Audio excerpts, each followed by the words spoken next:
गल एक खास जानकारी दी। दरअसल अनुराग वर्मा पंजाब के नवे चीफ सकत्तर नियुक्त किए गए हैं। पंजाब नूं लैके नवे चीफ सकत्तर का की प्लान होएगा, की प्राथमिकतावां होणगियां, मुख सकत्तर वजों पंजाब दे लई की विजन होएगा। इस संबंधी जी मीडिया की टीम ने मुख सकत्तर अनुराग वर्मा दे नाल खास तौर ते गलबात की। पंजाब के पुत्र पटियाला के जंपर ਅਤੇ अध्यापक माता पिता के बेटे अनुराग वर्मा जी ਜਿਹੜੇ कि हुण पंजाब के चीफ सैकटरी बन गए हैं। अज ਅਸੀਂ ਉਹਨਾਂ ਨਾਲ ਗੱਲ ਕਰਾਂਗੇ। वर्मा जी ਤੁਹਾਡਾ जी मेरे बहुत बहुत स्वागत है। बहुत बहुत धन्यवाद जी।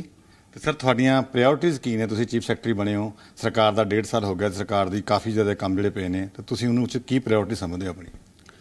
ਤੁਸੀਂ ਜਿਵੇਂ ਜਾਣਦੇ ਹੀ ਹੋ ਕਿ ਡੈਮੋਕ੍ਰੇਸੀ ਦੇ ਵਿੱਚ ਆਪਾਂ ਰਹਿ ਰਹੇ ਹਾਂ ਤੇ ਡੈਮੋਕ੍ਰੈਟਿਕਲੀ ਇਲੈਕਟਿਡ ਜਿਹੜੀ ਸਰਕਾਰ ਹੈ ਸਰਦਾਰ ਭਗਵੰਤ ਮਾਨ ਜੀ ਦੀ, ਉਹਨਾਂ ਦੀਆਂ ਪ੍ਰਾਇਰਟੀਜ਼ ਬੜੀਆਂ ਕਲੀਅਰ ਨੇ ਤੇ ਬਿਊਰੋਕ੍ਰੇਸੀ ਦਾ ਕੰਮ ਇਹ ਹੁੰਦਾ ਹੈ ਕਿ ਜਿਹੜੀ ਡੈਮੋਕ੍ਰੈਟਿਕਲੀ ਇਲੈਕਟਿਡ ਗਵਰਨਮੈਂਟ ਦੀਆਂ ਲੋਕ ਪੱਖੀ ਨੀਤੀਆਂ ਨੇ ਉਹਨਾਂ ਨੂੰ ਐਕਚੁਅਲੀ ਗਰਾਊਂਡ ਤੇ ਇੰਪਲੀਮੈਂਟ ਕਰਨਾ, ਤਾਂ ਕਿ ਉਹ ਚੀਜ਼ਾਂ ਗੱਲਾਂ ਦੇ ਤੌਰ ਤੇ ਨਾ ਰਹਿ ਜਾਣ, ਉਹਨਾਂ ਦਾ ਅਸਲ ਦੇ ਵਿੱਚ ਲੋਕਾਂ ਨੂੰ ਲਾਭ ਮਿਲ ਸਕੇ।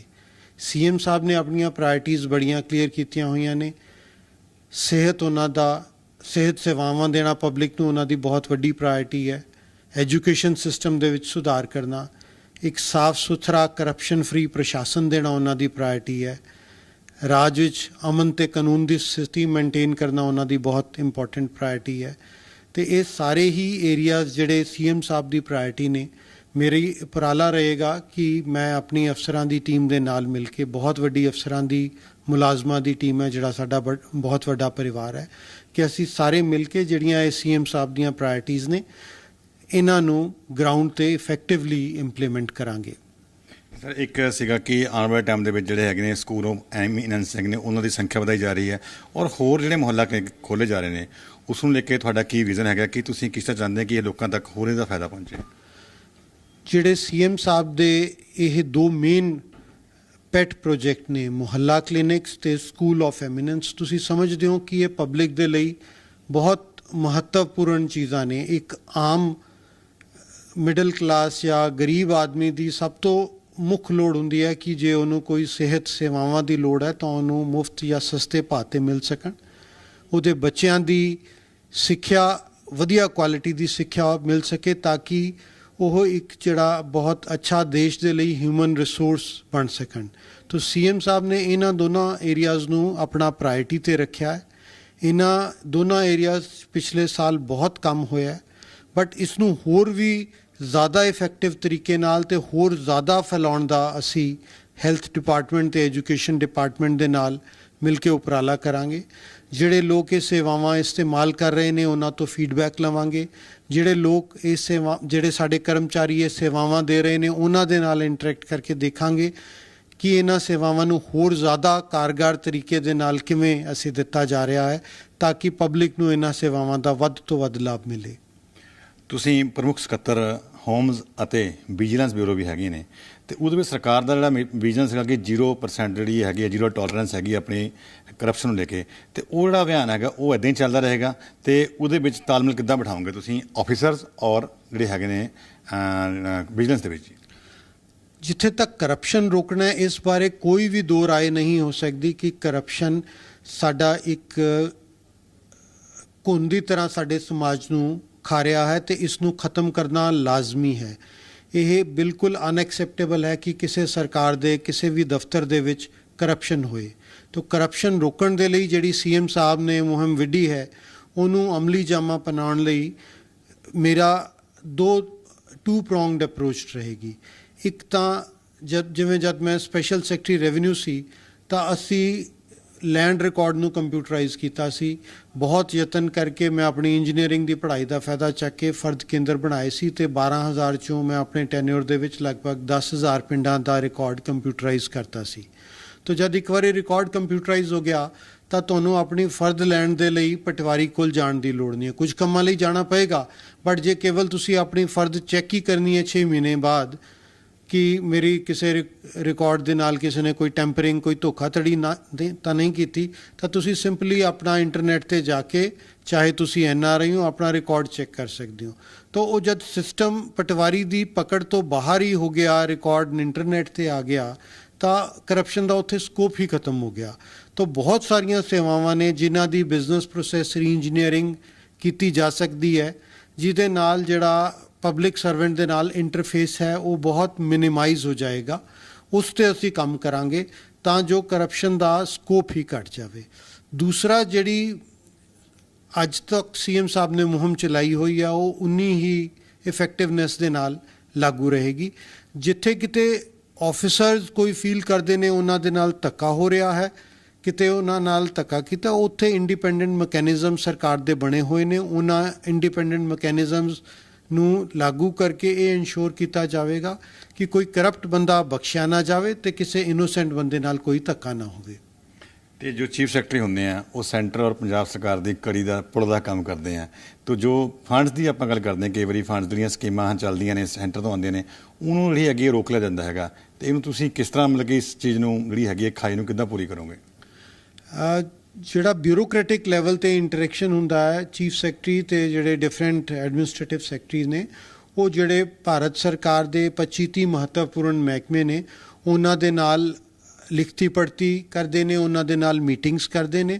ਮੇਰਾ ਤੇ ਮੇਰੀ ਅਫਸਰਾਂ ਦੀ ਟੀਮ ਦਾ ਪੂਰਾ ਉਪਰਾਲਾ ਰਹੇਗਾ ਕਿ ਅਸੀਂ ਆਪਣੀ ਦਿੱਲੀ ਦੇ ਅਫਸਰਾਂ ਜਿਹੜੇ ਵੀ IAS ਅਫਸਰ ਨੇ ਉੱਥੇ ਭਾਰਤ ਸਰਕਾਰ ਦੇ ਵੱਖ-ਵੱਖ ਵਿਭਾਗਾਂ ਤੇ ਸੈਕਟਰੀਜ਼ ਨੇ ਉਹਨਾਂ ਦੇ ਨਾਲ ਤਾਲਮੇਲ ਕਰਕੇ ਉਹਨਾਂ ਨੂੰ ਪੰਜਾਬ ਦੀਆਂ ਜਿਹੜੀਆਂ ਜ਼ਰੂਰਤਾਂ ਨੇ, ਅਸੀਂ ਇੱਕ ਬਾਰਡਰ ਸਟੇਟ ਹਾਂ, ਸਾਡਾ ਪੰਜਾਬ ਭਾਰਤ ਦੀ ਜਿਹੜੀਆਂ ਸਭ ਤੋਂ ਮਹੱਤਵਪੂਰਨ ਸਟੇਟਸ ਨੇ ਉਹਨਾਂ 'ਚੋਂ ਆਉਂਦੀ ਹੈ, ਅਸੀਂ ਸਾਰੇ ਦੇਸ਼ ਨੂੰ ਅੰਨ ਪ੍ਰੋਵਾਈਡ ਕਰਦੇ ਹਾਂ।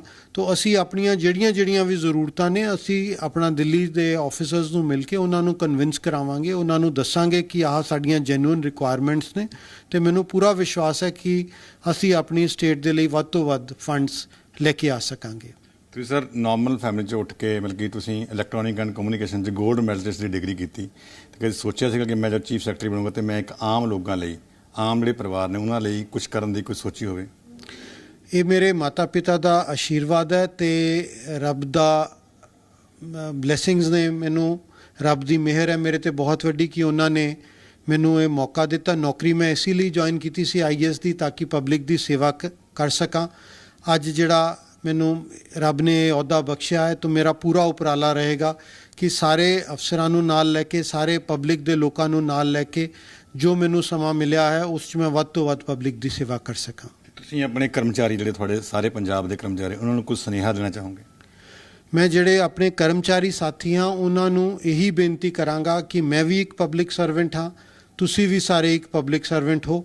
ਪਬਲਿਕ ਸਰਵੈਂਟ ਦਾ ਮਤਲਬ ਇਹ ਹੈ ਕਿ ਆਪਾਂ ਪਬਲਿਕ ਦੀ ਸੇਵਾ ਕਰਨ ਲਈ ਸਰਕਾਰ ਨੇ ਆਪਾਂ ਨੂੰ ਨਿਯੁਕਤ ਕੀਤਾ ਹੈ, ਉਸ ਲਈ ਆਪਾਂ ਨੂੰ ਸਰਕਾਰ ਤਨਖਾਹ ਦਿੰਦੀ ਹੈ। ਪੇ ਕਮਿਸ਼ਨਸ ਆਉਣ ਤੋਂ ਬਾਅਦ ਆਪਣੀ ਤਨਖਾਹ ਬਹੁਤ ਅੱਛੀ ਹੋ ਗਈ ਹੈ। ਇਮਾਨਦਾਰੀ ਦੀ ਵੀ ਰੋਟੀ ਜਿਹੜੀ ਹੈ ਉਹ ਆਪਾਂ ਨੂੰ ਬਹੁਤ ਵਧੀਆ, ਆਪਾਂ ਆਪਣੇ ਬੱਚਿਆਂ ਦਾ ਸਰਕਾਰ ਜੋ ਆਪਾਂ ਨੂੰ ਤਨਖਾਹ ਦਿੰਦੀ ਹੈ ਬੜੀਆਂ ਅੱਛੀਆਂ ਤਨਖਾਹਾਂ ਹੋ ਗਈਆਂ ਹਨ, ਉਸ ਵਿੱਚ ਆਪਣਾ ਆਪਣੇ ਪਰਿਵਾਰ ਦਾ ਪਾਲਣ ਪੋਸ਼ਣ ਕਰ ਸਕਦੇ ਹਾਂ। ਮੇਰੀ ਸਾਰੇ ਕਰਮਚਾਰੀ ਭੈਣਾਂ ਭਰਾਵਾਂ ਨੂੰ ਅਪੀਲ ਹੈ ਕਿ ਇਮਾਨਦਾਰੀ ਦੀ ਕਮਾਈ ਦੇ ਵਿੱਚ ਬੜੀ ਬਰਕਤ ਹੈ, ਆਪਾਂ ਇਮਾਨਦਾਰੀ ਦੇ ਨਾਲ ਆਪਣਾ ਕੰਮ ਕਰੀਏ। ਜੇ ਕੋਈ ਬੰਦਾ ਆਪਣੇ ਦਫ਼ਤਰ ਦੇ ਵਿੱਚ ਕੰਮ ਕਰਾਉਣ ਲਈ ਆਉਂਦਾ ਹੈ ਤਾਂ ਆਪਾਂ ਇਹ ਸੋਚੀਏ ਵੀ ਕੱਲ੍ਹ ਨੂੰ ਆਪਾਂ ਨੂੰ ਵੀ ਕਿਸੇ ਦਫ਼ਤਰ ਦੇ ਵਿੱਚ, ਆਪਣੇ ਵੀ ਕਿਸੇ ਭੈਣ ਭਰਾ ਨੂੰ ਕਿਸੇ ਸਰਕਾਰੀ ਦਫ਼ਤਰ ਦੇ ਵਿੱਚ ਕੰਮ ਕਰਾਉਣ ਲਈ ਜਾਣਾ ਪੈ ਸਕਦਾ ਹੈ, ਤਾਂ ਆਪਾਂ ਉਸ ਨੂੰ ਪਿਆਰ ਨਾਲ, ਮਾਣ ਸਤਿਕਾਰ ਨਾਲ ਜੇ ਡੀਲ ਕਰਦੇ ਹਾਂ ਤਾਂ ਆਪਣੀ ਜੇਬ 'ਚੋਂ ਕੁਛ ਨਹੀਂ ਜਾਂਦਾ, ਬਟ ਅਗਲਾ ਬਹੁਤ ਚੰਗਾ ਫੀਲ ਕਰਦਾ ਹੈ। ਆਪਾਂ ਉਪਰਾਲਾ ਕਰੀਏ ਕਿ ਉਸ ਨੂੰ ਮਾਣ ਸਤਿਕਾਰ ਨਾਲ, ਪਿਆਰ ਨਾਲ ਡੀਲ ਕਰੀਏ, ਅਤੇ ਜੋ ਵੀ ਉਹਦਾ ਕੰਮ ਹੈ ਬਿਨਾਂ ਕੋਈ ਫਾਲਤੂ ਦੇ ਓਬਜੈਕਸ਼ਨ ਲਗਾਏ ਛੇਤੀ ਤੋਂ ਛੇਤੀ ਕਰੀਏ।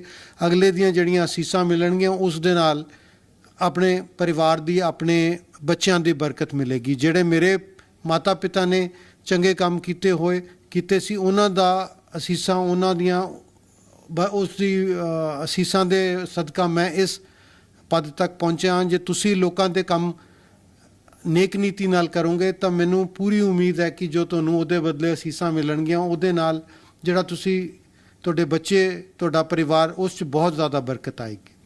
ਅਤੇ ਮੁੱਖ ਮੰਤਰੀ ਤੋਂ ਬਾਅਦ ਜਿਹੜੇ ਚੀਫ ਸੈਕਟਰੀ ਹੁੰਦੇ ਆ ਉਹ ਮਲਕੀ ਸਰਕਾਰ ਦੇ ਸਰਵੋਸਰਬਾ ਹੁੰਦੇ ਆ, ਅਤੇ ਜਿਹੜੇ ਲੋਕ ਨੇ ਉਹਨਾਂ ਦੀ ਤੁਹਾਡੇ ਕੰਨੀ ਬਹੁਤ ਆਸ਼ਾ ਨਾਲ ਦੇਖਦੇ ਹੋਣੇ ਆ, ਅਤੇ ਲੋਕਾਂ ਨੂੰ ਤੁਸੀਂ ਕੁਝ ਕਹਿਣਾ ਚਾਹੋਗੇ? ਮੈਂ ਲੋਕਾਂ ਨੂੰ ਇਹੀ ਬੇਨਤੀ ਕਰਾਂਗਾ ਕਿ ਜੋ ਵੀ ਸਰਕਾਰ ਤੋਂ ਤੁਹਾਡੀ ਉਮੀਦ ਹੈ, ਸਾਡਾ ਸਾਰਾ ਉਪਰਾਲਾ ਰਹੇਗਾ ਕਿ ਅਸੀਂ ਤੁਹਾਡੀਆਂ ਉਮੀਦਾਂ ਤੇ ਪੂਰੇ ਉਤਰ ਸਕੀਏ। ਤੁਹਾਡਾ ਸਾਨੂੰ ਸਾਥ ਚਾਹੀਦਾ ਹੈ। ਜਿੱਥੇ ਕਿਤੇ ਅਸੀਂ ਕੋਈ ਗਲਤੀ ਕਰਦੇ ਹਾਂ, ਸਾਨੂੰ ਫੀਡਬੈਕ ਦਿਓ ਤਾਂ ਕਿ ਮੈਂ ਤੇ ਮੇਰੀ ਅਫਸਰਾਂ ਦੀ ਟੀਮ ਅਸੀਂ ਆਪਣੇ 'ਚ ਸੁਧਾਰ ਕਰ ਸਕੀਏ। ਤੇ ਸਰ ਤੁਸੀਂ ਕਦੋਂ ਮਤਲਬ ਕਿ ਜਿਹੜਾ ਹੈਗਾ ਆਪਣੇ as a chief secretary Punjab ਜਿਹੜਾ ਪਦ ਕਦੋਂ ਗ੍ਰਹਿਣ ਕਰੋਗੇ?